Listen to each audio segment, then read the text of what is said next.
And good morning, everybody. It is time for another edition of Chat CANNA. Thursday, 52 degrees. When I woke up this morning, they say it's going to be 75. We are definitely in the beautiful part of the fall when all of the leaves are changing. I put the full moon up there because, of course, we're in the equinox and the sun is rising and setting right on my road. My dad used to take me out there and show me when I was a kid, and I didn't really care. And now it is so awesome. And what a great memory of my father to remember those days when that was important for him to show me that.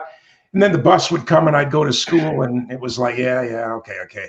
We have a great guest for you today. He was, of course, on our quick program yesterday because of his combining his industrial hemp, and he was a guest on the U.S. Hemp Association's website, and we just linked to that because of the great information that was on there.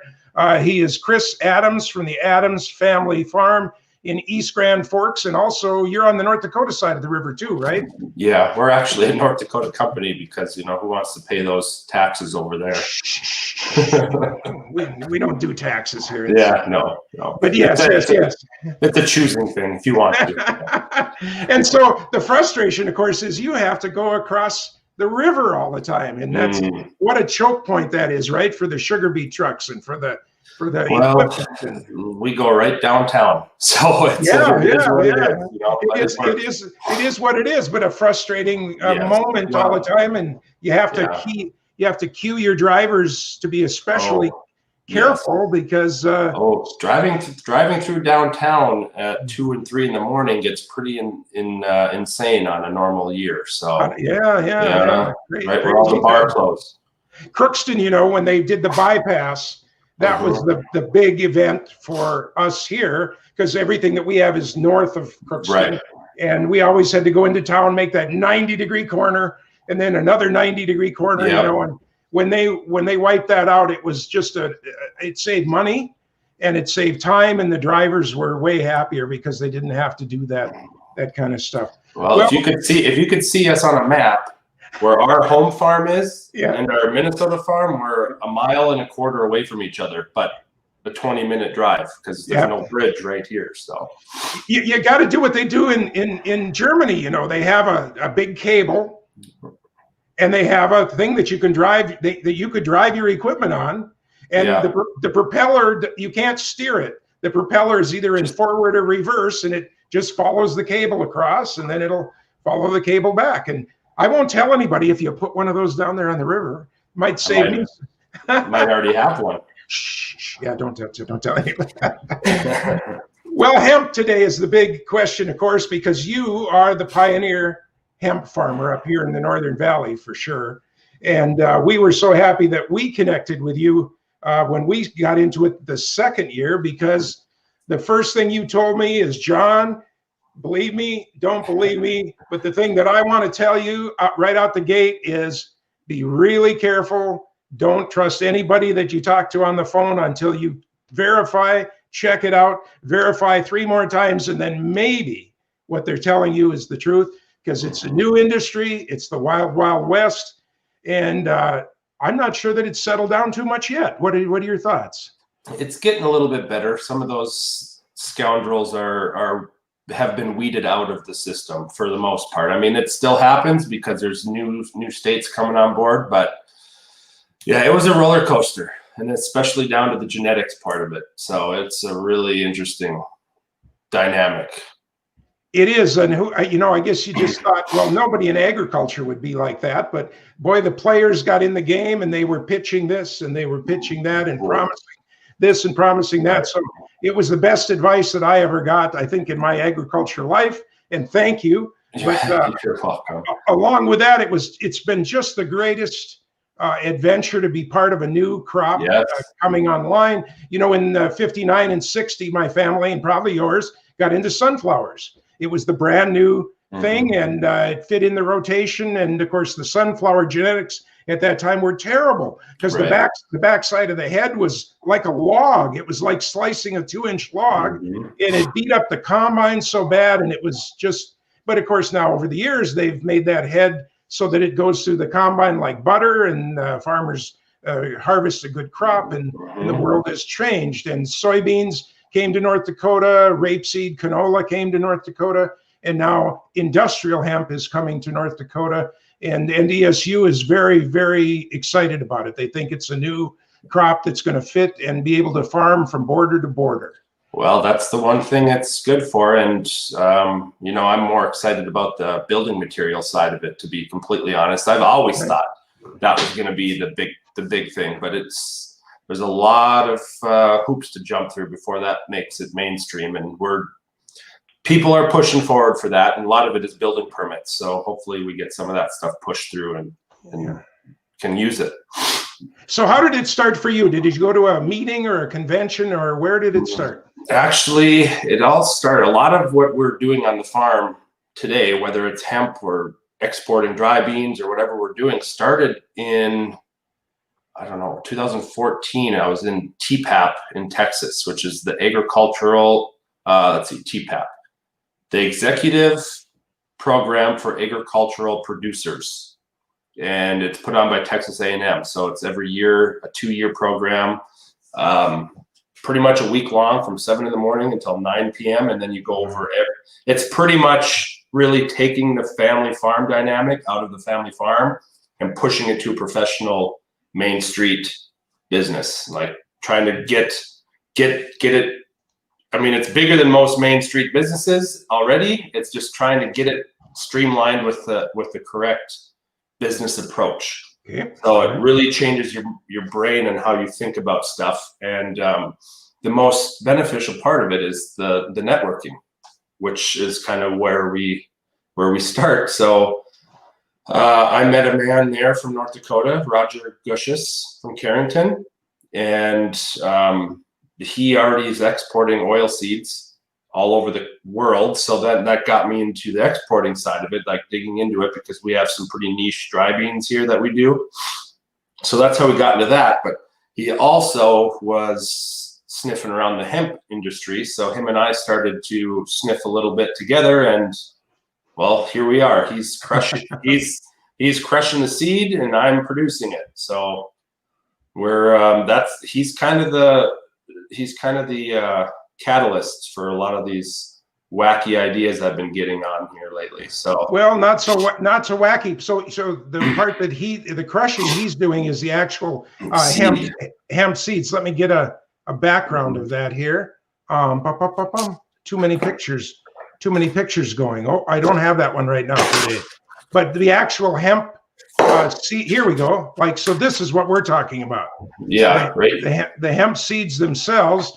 Because the oil coming out of those, there we go. The oil coming out of those is different than the oil that we talk about when we say CBD or CBG or any of those kind of things. This is just hemp seed oil, and it's just super enriched amino acids and omega-3s specifically. But it's pretty much a superfood. It's maybe one amino short of a complete protein, but it rivals most plant proteins out there. Maybe quinoa might be the only one that can beat it, but that's what that is. So he's pressing it for the oil, which is, ironically enough, not even going into the food industry, because the whole market for food consumption is not even legal yet.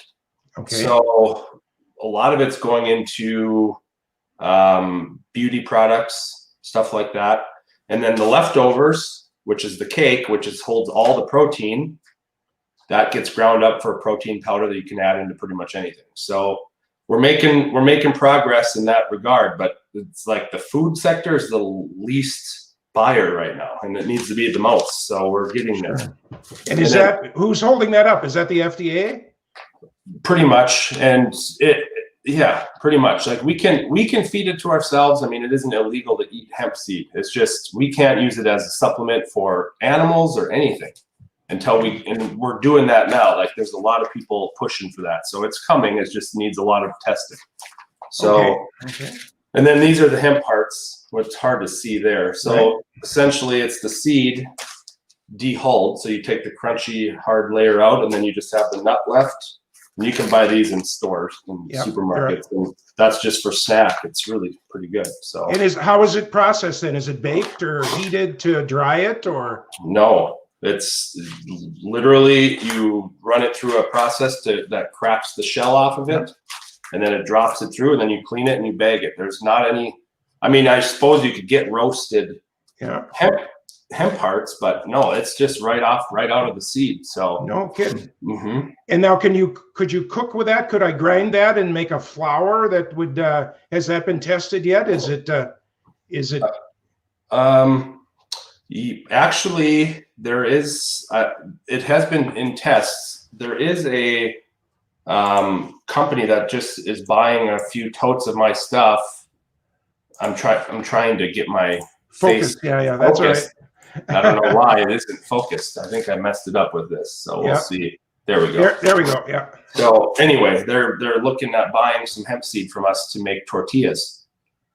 Interesting. Yeah. Interesting. California company. So we're hoping to send them a few totes to have them test around and see what they can come up with.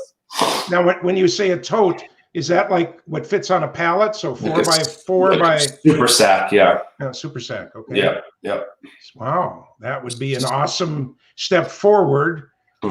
Using it that way. I was thinking though, a smaller. Like, I wonder how it would work in a cake. You know, how you could blend it into a cake, or I think there's people trying. I don't know the baking, what the flour can do on that. I haven't really explored that much, but I mean, it's a true gluten-free product, so it would have a pretty substantial foot in the door for people that are gluten intolerant or think they're gluten intolerant. So there's no gluten in it.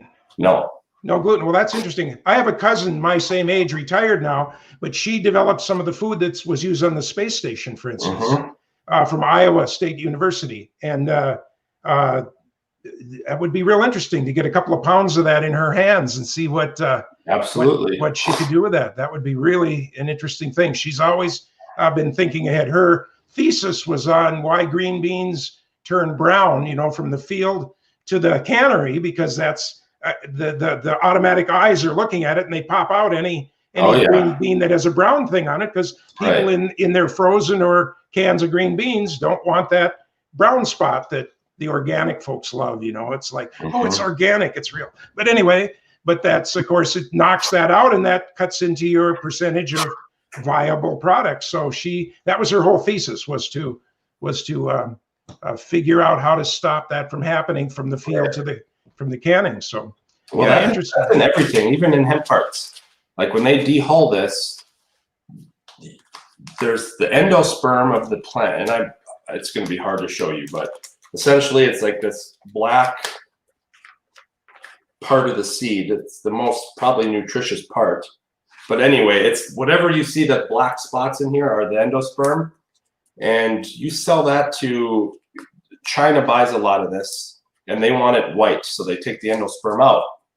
Okay, so that's about 5% of your total yield that comes out of that. So that's not that beneficial. So now the states are getting into it a little bit, and then they want the endosperm because of the health benefits of it. So then the grower gets add another about 5% of yield onto his deal there, because it's about I think it's about 50-50 split, maybe, the hulls and the heart. So you definitely lose some of your poundage when you're going into hemp hearts, but when you're selling them for $10 a little bag. Sure. I'm trying to get into tap that market for a long time, but Kroger's has that locked down pretty much. No kidding. That's so. So then what are the hulls? Are they worth anything at the end? Well, there'd be quite a bit of protein in there. So animal feed for sure. The outside hull. Yeah. No kidding. Yeah, I've sold quite a bit of clean outs. So when I'm cleaning my hemp seed, there's hulls and some other trash in there. I've sold a few truckloads to a couple livestock places nearby that they're just testing, and they love it. So I don't know. Hopefully we get the ball rolling, because there's a lot of outs for this stuff. You could have one guy that was just on the phone trying to do the negotiating and talking to people, and I mean, you got a farm too. So We were talking to a guy out in the West Coast, and he says, "Yeah, I work about 23 hours a day. I get an hour of sleep." And I'm going, you know, I'm an old guy. I can't do that anymore. I gotta have my hours of sleep. I'm a young guy, and I can't do that. Yeah. I fall asleep in my pickup on the side of the road if I have to, I guess. Well, that's my dad was a napper. He could do that. I can't do that. I can't do that. I got to go and find a bed. So, well, this is just awesome. All the different things that from industrial hemp. Now, the industrial hemp, of course, as we've shown our listeners, that's the single stalk that grows quite high, and you showed that so well on your combining video yesterday. How many pounds of seeds would you like to get out of your field per acre? What would be a target? Well, I think an average, probably, if somebody were to tell you an average, it'd be about 700 or 800 pounds an acre. But you know, in the valley here, probably is a little different, and we have right on our parallel, like we are in prime zone for cannabis because of our long days in the summertime. Okay. So that field that I was harvesting on that video, that was averaging throughout the whole field about 1,500 pounds an acre. Like double. Yeah. Could be double. Okay. And over the last 4 years of production, I've had a couple that were 2,000 pounds and 1,200 pounds. So like, I'm thinking our average is probably, I would say 1,200. It would be a good average that I would compare to 75 bushel wheat here. Sure. Something like that. Sure. And now, where does it fit in the rotation? What's going to follow that next year? That's kind of the problem right now, because it's a carrier of all the same root diseases as sugar beets, edible beans, and this. So right now we don't really have it fitting in any rotation. We're just kind of squeezing it in. And the way that I'm planting these, I'm trying to keep them close to the river. That's what I've been doing. So it's not necessarily soil health or rotation that's kind of pushing where I put these. It's more protection against pollinating other CBD crops or something like that. But I would anticipate it being coming after edible beans, before wheat, and then after the wheat would be sugar beets, and then we start over again. But you definitely want to put a like wheat or a grass after it. If you had a perfect world, you would flush the soil out with a grass or corn or something like that. Yeah. And we don't grow corn. So we have one rotational crop, which is wheat, that now we have to try to figure out how to get 2 years out of. And that's never fun because, well, you're losing your ass on wheat anyway. So, you know, but if you pull it back and look at an overall 4 or 5 year bubble, it's more beneficial. It's just 2 out of those years wheat is in there, and unless you get 100 bushel crop, which we haven't seen for 3 years now, you're not making anything off of it. So that's the trouble. But you got to have it in the rotation to make sure that all the nematodes and everything else in the soil kill off, so that you can put this new plant back into the root system. Correct. So, and we've doubled it up. We've planted it 2 years in a row on a couple fields, and actually it looked really nice, and it did really well. It's just on a soil health level, that's just not the smartest things to do all the time. And we've done it a few times with edibles too. I mean, when wheat is at $4 and you're losing $200 an acre on wheat, you try to not do as much of that and try to do a little more profitable stuff. But it's a carousel. It just kind of depends on the season and the time. And most of the time we're trying to protect our soil the best we can. So we'll rotate it around. What do you have to throw at it for fertilizers? A lot of nitrogen. That's all we put down in our area. Probably about 220 units of actual nitrogen at the front end, and that tends to carry it all the way through. Okay. And that's the same with anhydrous or no, we use urea. Urea, okay. Yep. And it's the same for cannabinoids too. If we're doing our CBD field, we're putting that much nitrogen down right up front, so it carries it all the way to the end. And we do that with our wheat as well. I mean, some people only put 40% down at the beginning and carry it on through, so their protein get high. But our soil seems to hold on to the nitrogen pretty well, so it carries us right to the end of harvest. So, and I know you do a lot of testing, so you find that it's using literally, if the water is right through the year, it's kind of taking it all up. Oh yes, at the end of the year, that's gone. It's gone. Yeah. Wow. Wow, that's really so. When you're doing CBD, of course, you're doing really wide spacing on your plants. Are you no, you're not. Are you planting your CBD like you're planting your industrial? Not that heavy, but 20,000 plants an acre. Oh, okay. Okay. So it's okay to broadcast the nitrogen on the field then, as opposed to, I think of CBD as 6-foot rows and 4-foot spacing. So well, that's not the wrong way to do it either. It's just, I'm trying to scale it and trying to keep your costs down, and doing it that way doesn't really work so well. Right, right. So when you're harvesting this now, or it looked like the other day on the combine, you're just taking the heads and leaving all of the stock yet. You haven't found a way to use that yet. Yes. So I baled the last probably 3 out of the 5 years I've been growing. So we're stuck on 1,000+ bales sitting along tree lines. And that market is picking up. Like the building materials is coming on board, and mostly for insulation and hempcrete and stuff like that. So it is coming, and I've been offered about 80 or 90 bucks a ton already for that stuff, even after year 1. But by the time I deliver it 300 miles, like you maybe make $5 grand off of it or something, and it's not worth it yet. So now what we do. A majority of our acres will just be, unless we have an Indian summer, which I don't know if we will, it'll sit just like it is until springtime, and we'll heavy harrow it with a big summer's heavy harrow, and it will peel everything off down to the dirt, and we'll windrow big windrows, and we'll just light a match to it, which is kind of cringeworthy, but there's just nothing else you can do with it. I mean, you can't chisel plow it. When it's tall, I mean, you have to get it all off the field first. And we have been fighting this allergies and cold stuff for a couple of days, so apologize for that. But that's all right. We've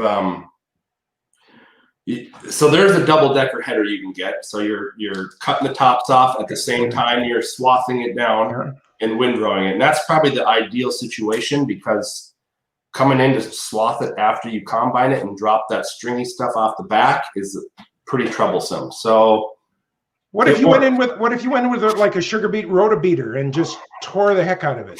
No, that's just wrap central. Okay, so it's too wet oat straw. Yeah. So with hemp, for hemp seed or fiber, the reason why you're combining it green isn't anything to do with the grain being ready or not. It's the pectin, the protein that's holding the fibers onto the herd, is still mature. It's still there. So as the hemp plant dies or gets mature enough, that pectin just breaks down, and now the fibers are just stringy off of the herd. So when it gets to that point, then wrapping starts. So the best scenario would be to combine it at the time you want it and have that stuff cut down immediately following that, like right behind it, because the plants are still kind of green. Yep. You cut the tops off, you wait 3 days, and it's connecting to the internet. Take a look at the help section. No, it's my Alexa. Oh, okay. Yeah. Yeah, no, that's okay. Tell her to be quiet. Yeah. Oh, Alexa, quiet. That's interesting. If I said Alexa, would she hear me? Well, I use a different word. I use the C word for her. But yeah, it would work.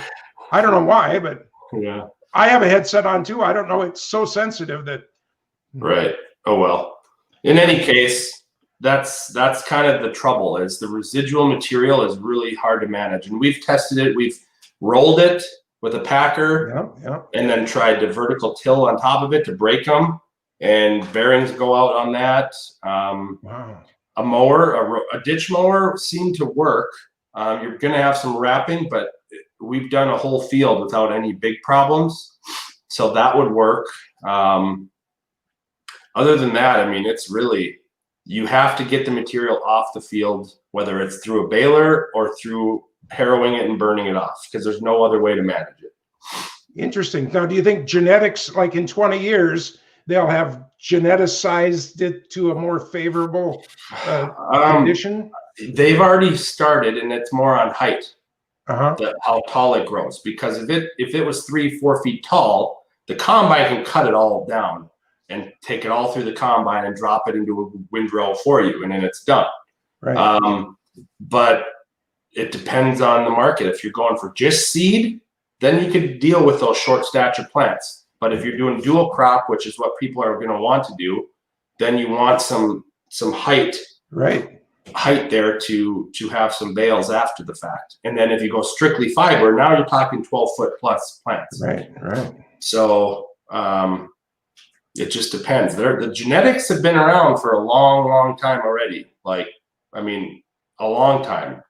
If they get into the hands of the big players in genetics and agriculture, which they're probably playing with now, then yeah, I think there'll definitely be something coming, and probably some genetically modified things too. I don't know. Yeah, of course, we'll probably never be able to put a Roundup type product on it because of the other side of the issues. So no, and you wouldn't need to. That's the beauty. Yeah. The crazy part of this plant is, in 3 weeks after planting, the canopy is closed.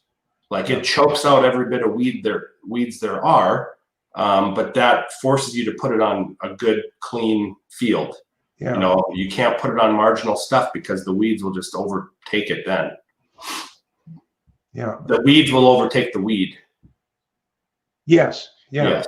The weeds. The bad weed will overtake the good weed. That's right. That's right.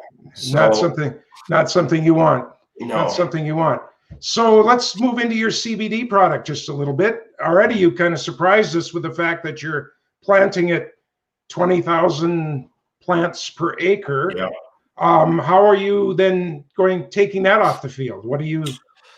Well, we swath them and let Mother Nature do its deal with drying them outside. I mean, if you have 3 sunny days in a row, it'll dry. And then, that's enough. Okay. Yeah. And then we come and chop it with a forage harvester. The whole plant.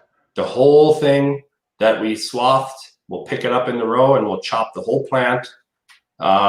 And people are cringing right now listening to that because of like all the sticks you'll have in it. But the thing with us, we can take the sticks out after.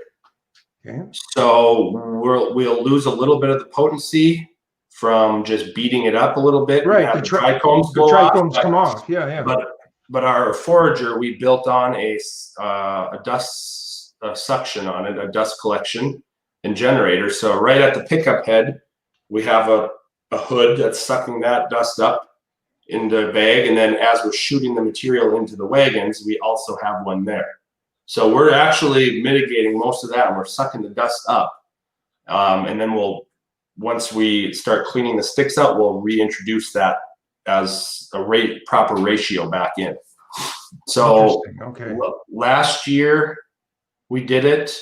Last year was a little difficult because of our fall. So we weren't able to swath it because there was mud on the ground. Yeah. So we had a 1,200 horsepower Krone forager, self-propelled forager. Okay. And the reason why there's only one header. They make a header on that thing that can do lodged corn when they're doing foraging for corn. Okay. Yeah. And it's just like, I don't know the easiest way to explain it, but it's just like 2 massive chains that just go around and around like this. Okay. And then they have hooks on them. So they're pulling the plants this way, and then they have a stationary knife that runs around it, and then it just pulls them into the middle, and then it chops it. So like a corn header, the parts of a corn header, laid out differently. Kind of. Yeah. Kind of. Yes. And it's for foraging, not combining. So it's only pulling the plants in to get completely mangled anyway. But our stalks last year were 3 inches. Oh, it's amazing. Nothing we could do to manage that. So we had this guy come in and just forage, like it cut him off this high off the ground and take it in. And that was a little more challenging because we weren't able to dry it in the field. Yeah. We got partially lucky because I let it sit there long enough to get it really cold. So it was really cold. It fried it, which is what I wanted it to do. So it was like maybe 3/4 dead. So it's still pretty wet. So when we foraged it, we just hauled it in our beet trucks and dumped it in our warehouse. And then the next stage of the game was to figure out how to dry it because we weren't anticipating that. So then we spent about 30 or 40 grand on grain bin fans, big 10-horse fans with corrugated culverts with holes in them. Yeah. And we had 2 rows per pile, and we're talking 300,000 pounds of material. Like, it was big piles. So we had to put 2 fans and 2 rows of culverts, 100 feet wide, times 3, and to blow air through that thing. And we had to be there twice a day, shuffling it around, turning it around until it finally caught up to where it was drying on its own.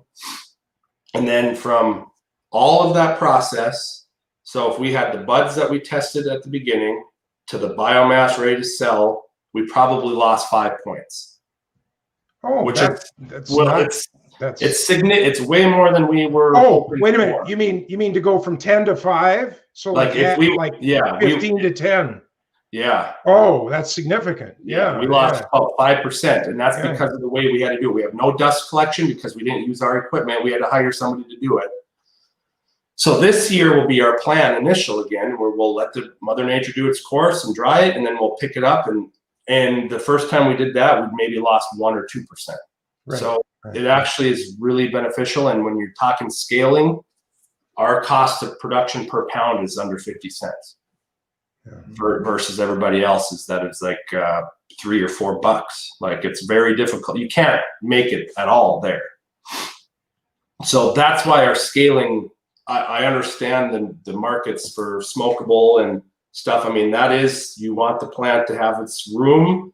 You want it to get full sunlight around there. You want it, I get that part of it, but I went into it knowing I wasn't going to do any hand harvesting. So I was going in and I'm scaling it up, and it's seeing what our cost of production could get down to. So, wow, just a completely kind of a different end of the spectrum than many of our guests. You know, our guests, like our research that we do, every plant is named and numbered. You know, exactly, named and numbered, and you have to sing. You have to play it Beethoven, because if you don't, they're gonna know. Well, we were more into 80s rock and roll for ours, but yes, I get that. They're here to party. Yeah, but like you say, they know, and they do know. That's interesting that you mentioned that. They have radio. I mean, I've read an article even on like this sound, like it does something. Oh, well, that goes back to, you're not old enough, but you see, in the 50s, 60s, early 70s. The #1 radio station in Minnesota was WCCO in Minneapolis. And for 200 miles around Minneapolis, they were the #1 station, like by 400. If you owned a radio station in Hastings, Minnesota, you were just blowing watts into the air, because everybody morning listened to CCO. Every cow within 200 miles woke up and listened to WCCO. And no, it's absolutely true that those cows, you know, for 200 miles were CCO cows, because that was just how it was. And it changed. And happy. No, that's, when CCO had emergency news and stuff and it changed the morning, cows were not happy. They talked about that. Yeah, that's right. It's funny that we joke about it, but there's some truth to plants needing an environment that they're happy in. And so absolutely. So and I have plenty of resources and friends that are doing it that way, that are from the marijuana side of it. And I just knew that it was not going to fly here, because it just doesn't work. So we wanted to make a purely extractable material product. So the harvest was stage 1. Like, how can we do this large scale like every other crop we do, right? Yeah. So that was our plan. And the plant populations are heavy because we want that energy on the top half of the plant. We don't want it down low. We want the stalks thin at the top where like it starts, so we can swap it up that high. And then the plant is big and it has its root structure, but the top half is getting all the goods for the cannabinoids and the buds. So if we wanted to, we could go cut all the tops off them all and have just a really primo smokable flower for that. But that just depends on the markets now. Exactly. And where do you see that product going? How are we getting that out to the people? It's been shifting a little bit this season, because right away I'm only growing it to keep it, like, obviously that CBD market's like in shambles, and I think there's enough material or oil out there to supply the country for 10 years at the current 10 drops a day thing that they're doing, which is crazy. It needs to be in your diet every day is what it needs to be, and cook with it and that kind of thing. But so it's such a confusing conversation, because the marijuana industry has a huge shortage right now. So people are literally buying CBD bud and spraying it with THC distillate and selling it. Yeah, and they're not selling it as marijuana. They're selling it as this, but I gotta send this one away, sorry. Yeah, no, that's okay. So yeah, they have a market for that because they're buying that and spraying it with THC distillate to supply their medical people's needs. So just to fill the market, the demand. Yes. Wow. So, and now all the fires that have been going on around, and wiping it out. It wipes out because it holds onto the smoke, and you can't sell it to smoke. So I feel like the smokable market's going to be, at least, I don't think the prices are going to soar like crazy, but I just think it's going to open the door for more movement of that. So we might have to do some smokable stuff. But honestly, our grand plan is just to do what we've always been doing, and we'll just get it extractable ready, and we'll move it down the line and get it probably into a crude or something. Because we're playing on the technology side of it as far as extraction goes. We're able to remediate THC in a number of ways now, and not just taking it out. We can convert it to a different cannabinoid. So we're playing around with conversions and trying to figure out a way to make it more marketable for everybody else. And converting it to other cannabinoids is the way to go, and that's what we're kind of planning on doing. Do you see a time when you might let people that are in the smokable business like sort of walk through your field and clip off the primo looking, because they want looks. It's all about how it looks and everything. So they would just have their bag and take a few 100 pounds of the beautiful stuff and at a primo price, and then you'd come along later and do the mechanical. Yeah, and that's probably what we'll end up doing ourselves. We'll do all that so we have it done. But I have thought about that. It would be cool to have come and pick your own buds, but in our area, they just don't have the users yet. There's not enough people that would make that even worth it. And of course. So it is a thing in the future, hopefully. But we'll probably take the top colas off of most of them. Just come and clip them all off, and then we'll come dry them, and that will be our smokable. So my acquaintances that I know that have tried it as a smokable product, they bought those kind of pyramid tubes and things. Yeah, to make it. Yeah, have not found it to be something that they would want to repeat on a regular basis. They tried it. They said, "Oh, that's interesting," but they, as we were testing it here, and I don't use any of the products. I don't use, I don't smoke in any way. But so I'm always questioning people, and but we did not find that it really. We didn't see that there was any kind of market to kind of be in that business, even on a little tiny scale here at this time. So no, and I know on some of these herb sales, the CBD stores or the Complete Nutrition or something, I mean, they're selling tons of bud material, and I think it's probably more catering to the habitual marijuana smokers that maybe don't want to do that anymore, but they enjoy because I maybe not, I don't know. I know like to get the medicine to you, if you want to call it that way. I mean, smoking is one quick way to do it. Not that it's a healthy way to do it, but it's a quick way to do it.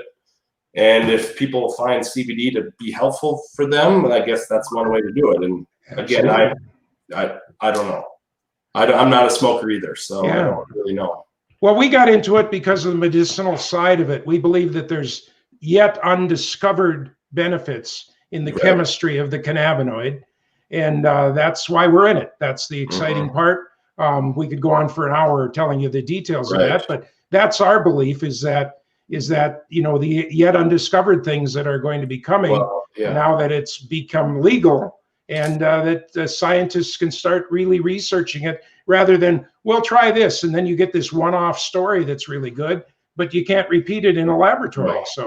So that's where my interest was peaked too, because I have a biology background. I have a biology pre-med degree and a minor in chemistry, so it all does a full circle. And I know that an endocannabinoid system and a plant with cannabinoids, there's something there that you cannot, it doesn't matter the science beyond that. It's just, there's something there, and we need to figure that part out.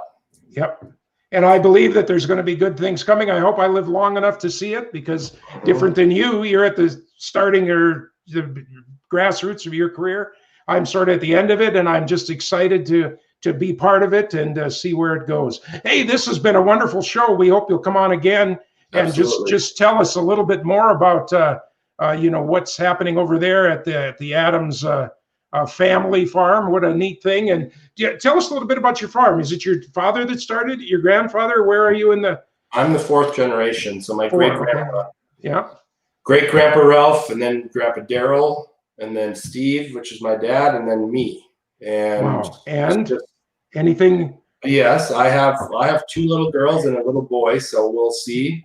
I have a feeling the little girls are definitely the CEO material, so they're probably going to be the ones that run it, but we'll see what happens. That's in our goal. We're keeping it around for a long time. So wonderful. We hope to.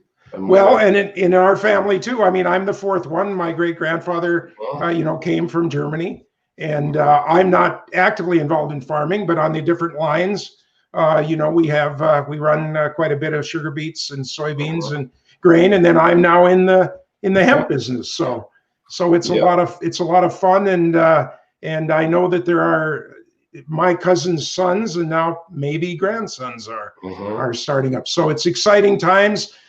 Folks, don't think that agriculture is not an exciting place to be. As you've heard here, Chris has got biology and chemistry degrees, and here he is farming. And what would you say the amount of time, tractor time versus working on the farm time? What's your percentage? 99% office time, 1% tractor time now. My state. Yeah. I wish I could sit in there longer now. See, he's looking. And I know what you're trying to say. But it's not. When I grew up, a farmer was 95% in the tractor, and you had to kind of figure everything else about it while you were trying to hold the line, because there was no automation. But it's not that way anymore. So you young people, there are careers in agriculture that are unbelievable, and don't pass that by when you are thinking about what kind of a life do I want, because you can have a fruitful, rewarding, family-oriented life, and where you're not locked into a 9 to 6 in the afternoon job every day. Every day is different, and you are out enjoying God's country and seeing what's going on. That's my pitch. That's my pitch for the end of the show. You definitely don't need to have a family farm to be in farming. That's right. There's just tons of ways that you can be in touch with agriculture. So attorney, accountant, CFO, all this stuff is coming on board for multiple separate organizations. I mean, yes. That's just that stuff. There's a lot of other stuff too. It's so many layers deep, and so please think about that. And if we could get these guidance counselors to think of that as a first stop for all of the young people around here, rather than sending them, way past Minneapolis and off to other places. This is the place. And the Red River Valley is probably the agriculture, one of 2 or 3 places in the world. And I'll stop my soapbox here right now, but you can see that I'm an enthusiast. So yes, absolutely correct too. Chris, you get the final word. Any products that people can buy direct from you, or is there, how do they get your stuff? I mean, theoretically, they could buy hemp seed all they want. We aren't dehulling it yet, but we will get there. And I'll have about 250 gallons of CBD distillate coming in here in the next couple of weeks. So if people really want to try stuff, I can sell it to them. So wonderful. Your email has been going across the bottom here for most of the show. Hope they get a hold of you. We hope to see you again real soon. Be safe when you're out there and doing this farming stuff, and we will look to have you on the show again real soon, folks. All right. Another edition of Chat Canna is in the digital world. We hope to see everyone again real soon on Monday. In the meantime, be safe with what's going on in the world and have a great week.